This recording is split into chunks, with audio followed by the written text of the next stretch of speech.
Welcome back, writers! It's Justin again. We've mastered quite a few challenges so far in the game of novelty. We've designed immersive settings, created believable characters, and added some high-stakes conflict to drive our story forward.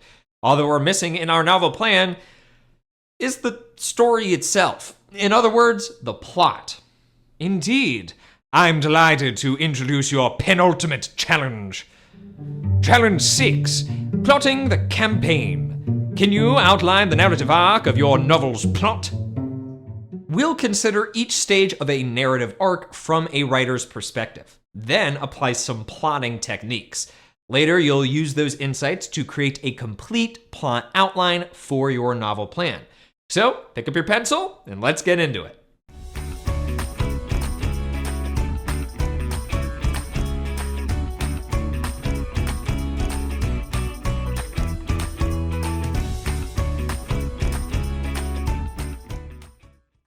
In a novel, plot refers to the main events of a story.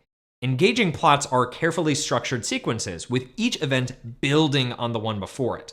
As writers, it's our job to consider and design each part of that plot sequence. That's why many writers begin their plotting process by considering a traditional narrative arc. In a narrative arc, the story begins with an exposition, continues with rising action until a climax, then wraps up with falling action and a resolution. In your quick write for this lesson, you reviewed the stages of a narrative arc and considered what happens throughout your story's arc.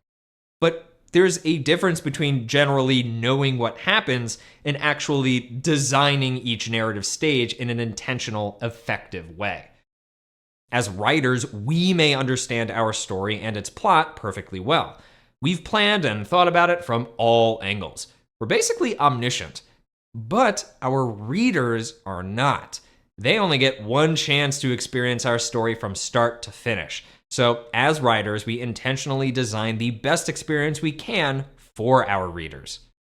To do that, we need to think about the purpose of each narrative stage from a writer's perspective.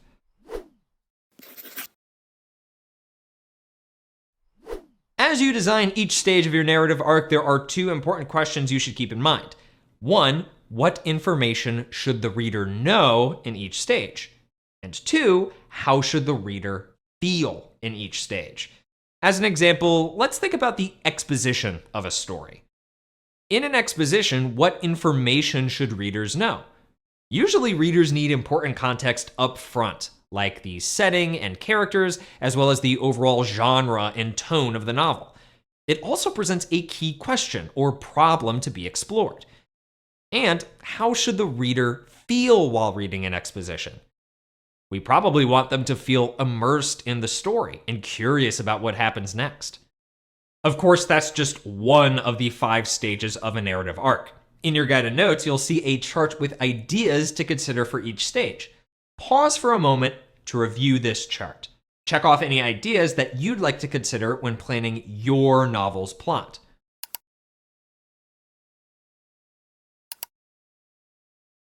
Thanks to your quick write, you've got a broad idea of your novel's narrative arc. And we've considered each stage of that arc as thoughtful, intentional writers. That gives us a basic plot summary. But a plot outline should be more detailed and specific. Let's check it out.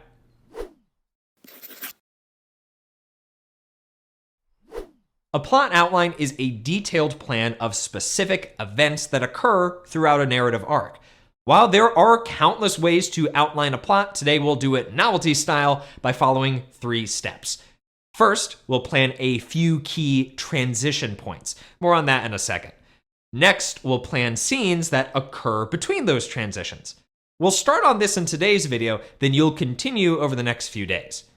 Finally, you'll review your plot outline and revise it as needed to make sure it's clear, organized, and effective for your novel plan. So, step 1, what do I mean by transition points? I'm talking about these 4 points on your narrative arc, right where one stage transitions into the next. Think of these points like wheels or gears, creating momentum and driving your narrative arc into motion. planning what happens during these pivotal transition moments can help you identify exactly where your story is coming from and where it's headed. So, to start, what kind of transition scene shifts the exposition into the rising action? Well, usually a scene that introduces conflict and sets the story into motion. In my novel plan, that transition is probably the moment when Julius takes on the mysterious case of the stolen statue. For the second transition, you'll plan a scene that drives the story from the rising action into the climax, where the tension is highest and the ultimate conflict arrives. In my story, that's when Julius is trapped in a room by Mr. Agonista, and he must solve a final puzzle to escape. For the third transition point, you'll plan a scene that shifts the plot from climax to falling action, showing what happens immediately after the climax. Like in my story, Julius presents undeniable evidence at Mr. Agonista's trial, and justice is served.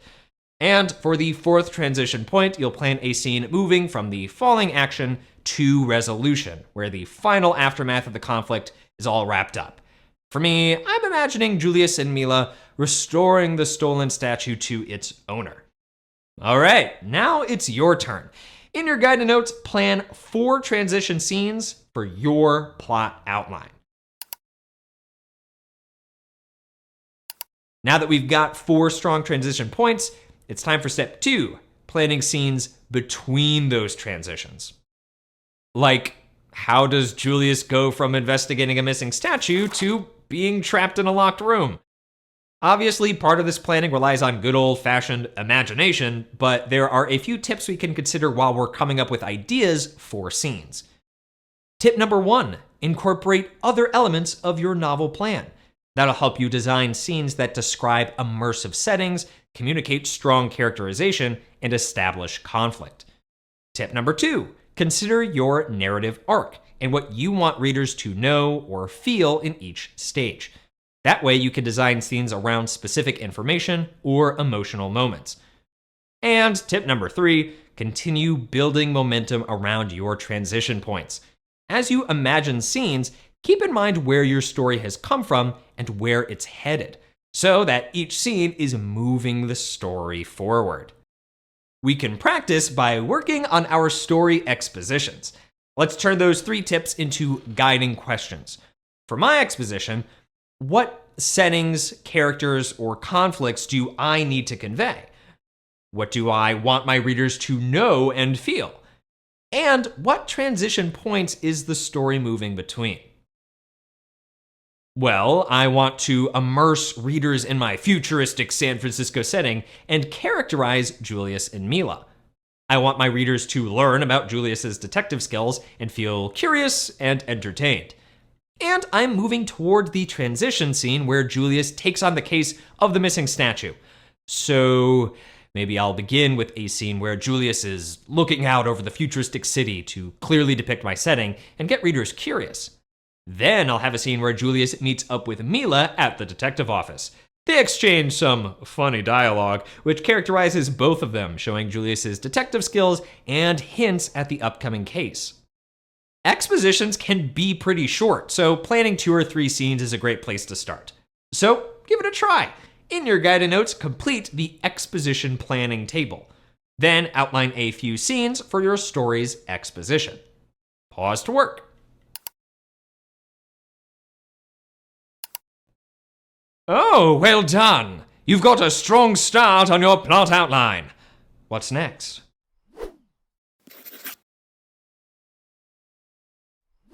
Over the next few days, you'll continue adding scenes to your plot outline. You'll also review and revise your outline as needed. Next time, we'll see if we can actually win this game of novelty by compiling and refining our novel plan. But until then, keep writing. Your story is worth telling. See you next time. Hey, hey.